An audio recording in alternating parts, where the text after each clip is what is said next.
Number 2 ఇందులో parasympathetic. వీటి యొక్క వర్కింగ్ ఫంక్షన్స్ ఎలా ఉంటాయి? ఒకదానికొకటి ఆపోజిట్ డైరెక్షన్ లో ఉంటాయి లేదా ఆపోజిట్ ఉంటుంది అని అర్థం. ఫర్ ఎగ్జాంపుల్ రేపు ఏమడుగుతారు ఎగ్జామినర్? ఎస్ సింపథటిక్ అని ఇచ్చేసి దీనిలో ఉండి ఇచ్చేస్తాడు. ఏమి ఇస్తాడు? రిలేట్స్ ద పీపుల్ అని అంటాడు. కానీ మిస్టేక్ తీస్తాడు. సింపథటిక్ మిస్టేక్ చేసి ఏమంటాడంటే ఎస్ ఇక్కడ కన్స్ట్రక్ట్ ద పీపుల్ అంటాడు.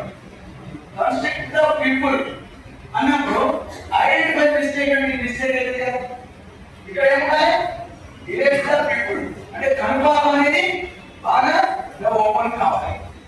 అంటే ఎగ్జామినర్ ఏం చేస్తాడంటే ఇక్కడ తను ఏం మిస్టేక్ చేస్తాడు లేదా నేనే మిస్టేక్ చేసిస్తా ఫైండ్ అవుట్ చేస్తాడా చేయడా ఆస్పెక్ట్ అని అనుకోవడం.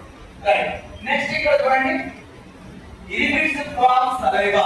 సలైవా ఉన్నాయి కదా, సలైవా సెక్రేషన్ ఉంది కదా, మనం రావాలిగా ఉంటాం తెలుగులో. మంచిగా వినండి. ఈ వ్యత్యాసం ఉంది ఏంటంటే ఇరిబిట్స్ ఫ్రమ్ సలైవా అన్నప్పుడు దీనికి ఆపోజిట్ ఏంటంటే స్టిమ్యులేట్స్ ఫ్రమ్ సలైవా. సలైవాను లాలాజలంను ఎక్కువగా స్రవింపజేస్తుంది. ఓకే. నెక్స్ట్ అసలరేట్స్ హార్ట్ బీట్ అంటాడు. అంటే హార్ట్ బీట్ స్పీడ్ ఫంక్షనింగ్ అయితే హార్ట్ బీట్ స్పీడ్ అయితే ఫాస్ట్ గా అయితే దేని వల్ల? సింపథటిక్. దీనికి ఆపోజిట్ ఏంటి నాన్న? Slow heart beat. Slow heart beat. Next relates bronchi. మనం రెస్పిరేటరీ సిస్టమ్ చెప్పినా బ్రాంకై ట్రాంక్యూల్స్ అన్నాం. సో ఈ బ్రాంకై అనే పార్ట్